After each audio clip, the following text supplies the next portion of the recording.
Are you eating fresh herbs as often as you can? Hi, I'm Bernice Hunt, and I am a brain health specialist. I work with women just like you who are starting to notice a few memory challenges, and I help you to stay sharp so that as you age, you can still travel, have fun with your grandkids, and experience new adventures without missing a beat. As a wellness coach for over 12 years, I've helped a lot of people change habits. And here's the good news. You can change your habits, and regularly eating fresh herbs is a great habit to have. Now, did you catch my last video? I had a video on a few days ago about herbs, and it was talking about the benefits they have to your brain. But today I want to go a little deeper with that. You can catch that other video on my Facebook page or on my YouTube channel, Keep Your Brain Sharp. But today I want to talk about why you want to increase your intake of fresh herbs and why you should try to grow your own, and give you some specific brain healthy herbs that you could start growing. Okay. All right. So herbs, as we said before, are a powerhouse of vitamins and nutrients and lots of things that are very good for your brain in the little bitty little plants, the herbs. Yeah. And it's an easy way. Sprinkle that in, throw it on the top. It's an easy way to get it inside you. Okay, so here's a question they often ask me. Should you be eating fresh herbs or dried herbs? And the actual answer to that is both.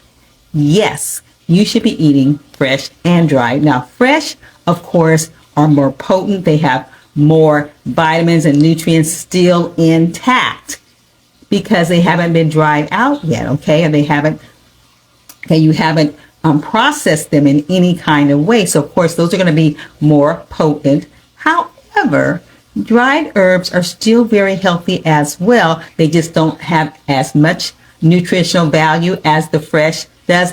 But on the other hand, they last a whole longer. We're talking several months to a year versus, 7 to 10 days. And so they last longer, and you can more readily use them in a lot of dishes that you're cooking. Okay, if you use heat in making those meals, you can use dried herbs very easily. But fresh herbs can be used in a lot of cases too. And whenever you can go with fresh, I recommend you go with fresh, just because, like I said, all those vitamins and nutrients are still intact. They're still there. Okay, now here's the next question.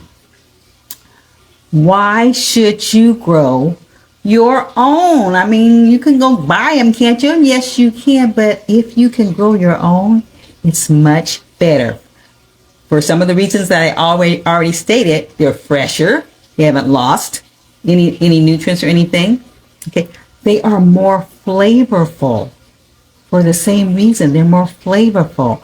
Also, you can actually save money in the long run. Okay. You can buy the dried herbs, or you can buy, the fresh herbs at the store or wherever, or you can buy the package of the seeds. You're going to get more bang for your buck in the long run from the seeds than you can from just buying that one package of herbs. Okay. So you can save money that way if you're getting the fresh ones. Also, tastes better. Tell the truth and shame the devil.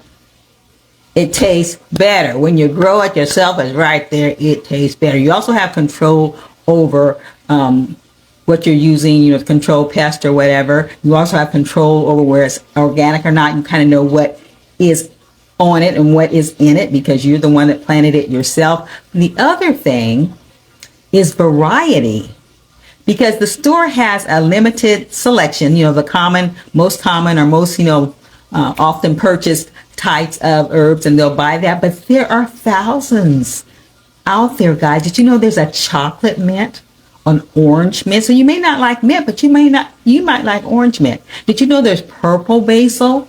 all different kinds of basils. You may not like the basil that they sell in the store, but you might like some other kind of basil. So if you're going to grow it yourself, you can look through all the catalogs or whatever, and you can try different things, and you can get your preference of that type of herb. And so that's really important too. You may end up liking something that you never thought that you actually liked. The other thing that's also important with growing your own is the actual act of gardening, especially when it comes to your brain. That's one of the activities that is relaxing, that is soothing, that changes your mood, that improves your mood, that decreases stress. It also physically comes to your flexibility.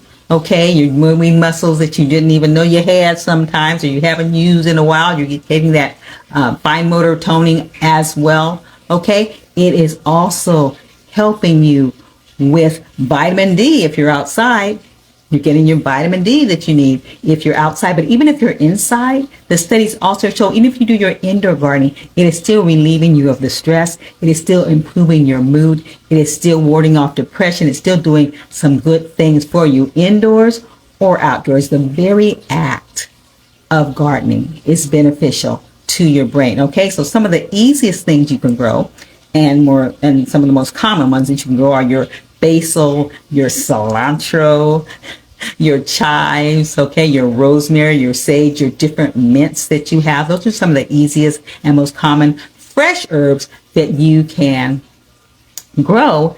And you're going to start small. You don't want to try to, conquer the world here with your gardening, but you can start small and you can increase as you get more and more comfortable, whether you're indoors or outside. I really like my tower gardens because I can grow a little bit or I can grow a lot. I can do what I want with that. It's very flexible. Okay, so here are the uses of some of those fresh herbs that you're going to be growing. Okay, you can put them in your breads. You can put them in your butter, make flavored butters. Yes, you can put them in burritos. You can put them in different oils. You can infuse your oils, yes, with herbs. Tasty. You can use them on toppings. You can use them in teas, all kind of different teas you can make with herbs. You can use them for your grilled meats, for your roasted veggies, your salads, your soups, your sandwiches, garnishes, guys, tacos, tostados, guys. There's all kinds of things you can do with herbs once you get into a habit of regularly just throwing them in or throwing them on. Okay, and it is worth your while. My issue used to be with herbs, especially if I bought them from the store, fresh ones from the store, wasting them. I couldn't use them all in time, but there are proper ways to store them. Okay, you can store them by putting them in water, and the jar of water, depending on the herb, will go inside the refrigerator or sit on the counter. Okay, some of the herbs you can put into a vase, just like a flower bouquet. Okay, and keep it that way. All right, you also can freeze them, either the leaves and stem, or put them in ice cubes. Okay, you can store them, and of course you can dry them out. You can dry them if you have a dehydrator, or you can put them on the lowest temperature in your oven, put them on a tray, and you can dry them out there until they become nice and crumbly. So there are ways to store them so you don't feel that you're wasting money. But of course, if you have a tower garden or some kind of gardening system where you can just keep them growing, that is easy peasy, because you just pull off what you need. I love it. I love it. I love it. Okay. So here's the question.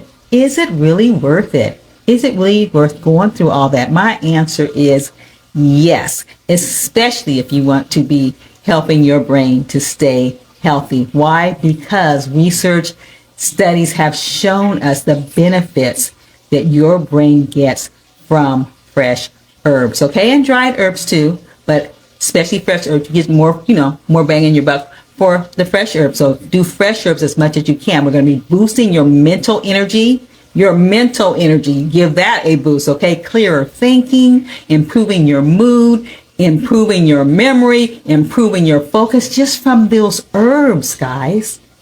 Okay. So, and it's so easy to get in a habit of using them as often as you can. It also will help your brain from premature aging. They say it promotes longevity.